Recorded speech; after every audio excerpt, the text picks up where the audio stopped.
জনাব লুৎফর রহমান বাদল আজকে দুইটা মামলায় আত্মসমর্পণ করেছেন ঢাকার বিশেষ জজ আদালত ২ নম্বরের কোর্টে। বিজ্ঞ আদালত তাকে জামিন মঞ্জুর করেছেন।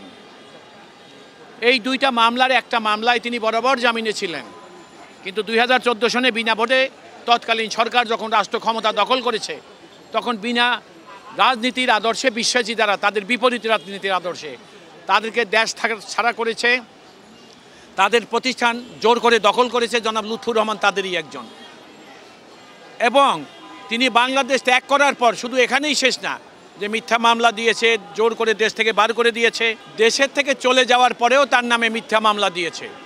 সেই মামলায় তিনি আজকে সারেন্ডার করেছেন।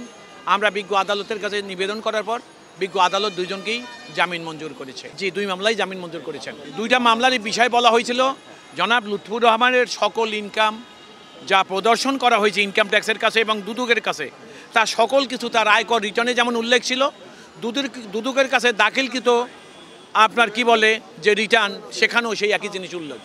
তারপরও সম্পদ আমি যা বলেছি মামলা দিতে হবে বলে, আমি মানে লুৎফর রহমান সাহেব যেটা বলেছে মামলা দেওয়ার কারণে কি করেছে, সেই সম্পদ আমি আমার সম্পদকে বলেছি যেটা জেনুইন মূল্য 5 টাকা, তারা সেটাকে 10 টাকা বানিয়ে আমার নামে মিথ্যা মামলা করেছে।